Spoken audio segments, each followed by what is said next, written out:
I will say this categorically, that you cannot change your sex. That people will now accuse me of being transphobic. Even saying this on this program undoubtedly will result in my getting a huge amount of hate mail. It always does. Professor Robert Winston stirred up a storm on BBC Question Time, declaring, "Biological sex cannot be changed, no matter how expensive the surgeries."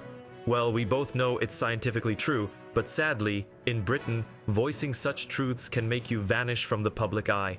Sad thing that we can't discuss biological science without actually getting completely caught up. And sure enough, the professor has been MIA on the airwaves ever since. Tonight we are in Nottingham. On our panel, Robert Winston, a pioneer in the field of human fertility and Labour peer, perhaps best known as the presenter of television programmes such as Child in Our Time and The Human Body. So if you don't know the details, here you go.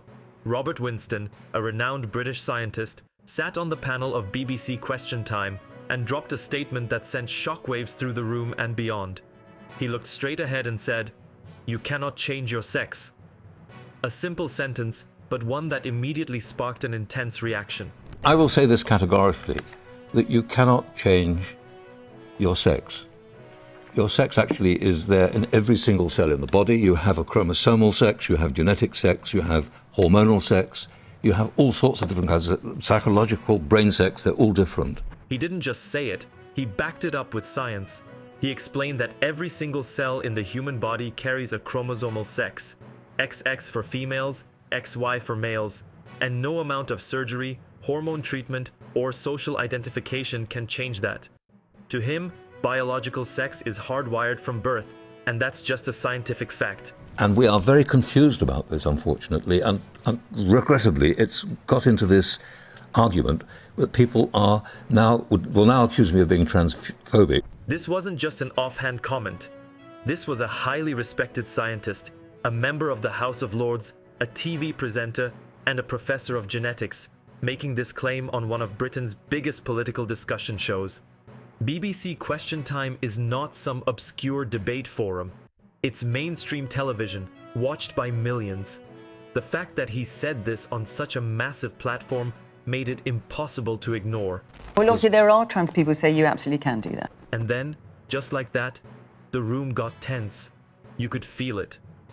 The host, the panel, and even the audience knew this was about to explode.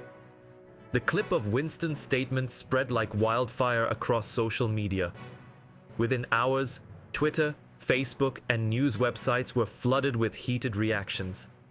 Some people called him a brave truth-teller, finally speaking up against what they saw as scientific censorship. Others labeled him transphobic, accusing him of using outdated science to undermine transgender people. Well, unfortunately, you can't say this publicly. This is one of the big problems. Even saying this on this program undoubtedly will result in my getting a huge amount of hate mail. It always does. But I do think it's a big issue. Supporters rallied behind him, arguing that science should not be silenced just because it's uncomfortable. Facts don't care about feelings, they said. On the other side, trans rights activists and LGBTQ+ organizations pushed back hard, arguing that his statement ignored the complexity of gender identity and the reality of trans people's experiences. The attitudes, there are, of course, issues which are important about young people who are confused about their sex, but we won't go down that route here.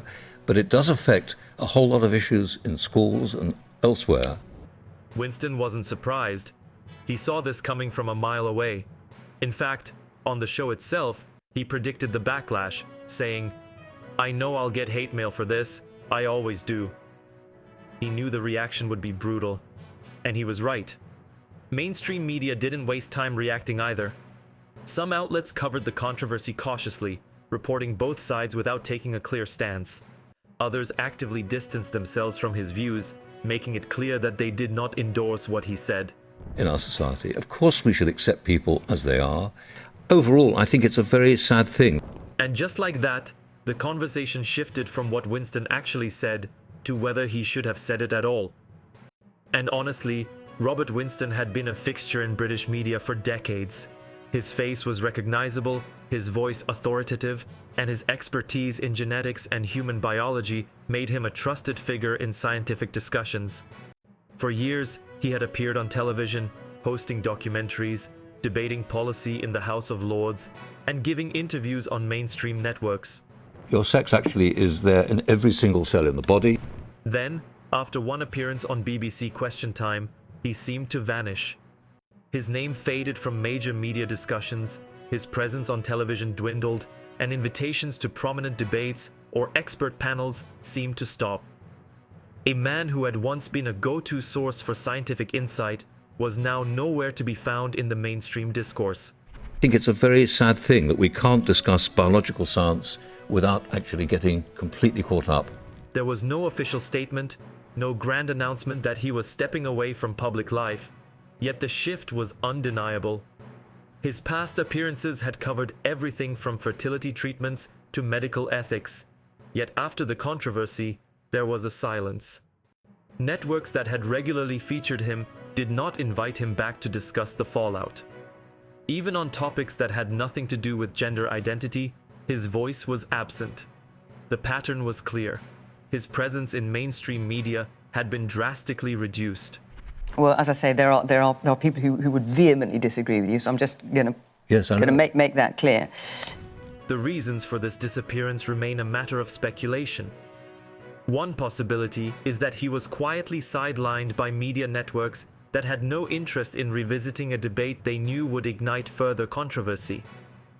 Large broadcasting companies, especially state-funded ones like the BBC, operate under immense pressure to maintain their reputation and avoid prolonged backlash. After the public reaction to Winston's comments, producers and executives may have simply decided that booking him for future discussions was not worth the risk. No explicit ban was needed, just a quiet decision to move on without him. People there of being transphobic, which he has vehemently denied. Another possibility is that Winston himself chose to step away. He had already predicted the storm of hate mail and criticism he would receive, and given the way the controversy exploded, it is entirely plausible that he made a personal decision to withdraw. At the age of 83, he had nothing to prove. A lifetime of accolades, research, and public engagement was behind him, and he may have had no interest in spending his later years fighting a cultural battle that had little to do with his core work in fertility science. For someone with decades of contributions to medicine and genetics, engaging in an endless ideological war might have seemed like an exhausting and fruitless endeavor. She has faced death threats. She's been advised by the police to install CCTV cameras outside her home and consider having bodyguards on campus. A third possibility is that the scale of opposition was simply too large. The controversy wasn't just about one man making a statement. It was about an entire movement clashing with a deeply entrenched political and media structure. Over the past decade, the UK's political and media landscape had increasingly aligned itself with trans activism. The Conservative government, under Theresa May, had set in motion reforms to simplify gender recognition laws. Prominent MPs, including Maria Miller and Crispin Blunt, had actively campaigned for self-identification policies. Scotland, under Nicola Sturgeon, had passed some of the most progressive gender recognition reforms in the country's history. In this environment, where both major political parties had elements pushing pro-trans policies, Winston's comments placed him directly at odds with a powerful cultural shift. Hallam, weren't you, for some time? I mean, you've mentioned Kathleen Stock, and that's a trans issue, but obviously academic freedom has been talked about in a number of areas in recent years. I was rather hoping that you'd be interested in my opinion as a biologist. Beyond politics, influential advocacy groups had also become dominant voices in shaping the conversation.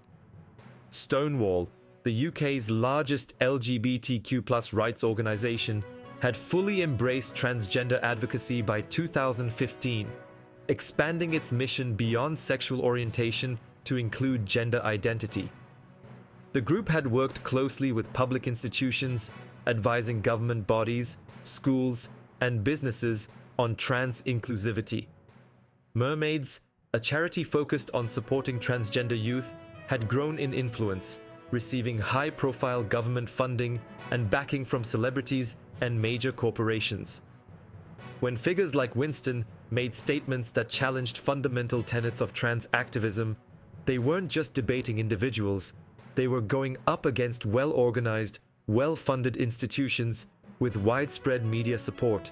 I think we have to accept the fact that, the history of our relationship with Ireland goes back a long way, where it's been really poisoned and where there have been moments when we could really achieve some amazing rapprochement, certainly when in fact after partition and with Northern Ireland.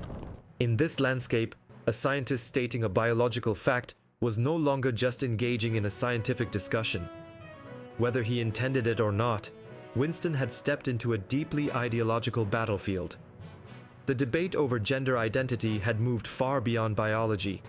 It had become a matter of activism, law, and societal values. The divide wasn't just between scientists and activists.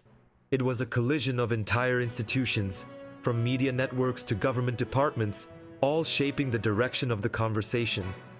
And in the aftermath, as media networks moved on, as debates raged on without him, the question remained: had he been pushed out? Had he chosen to walk away?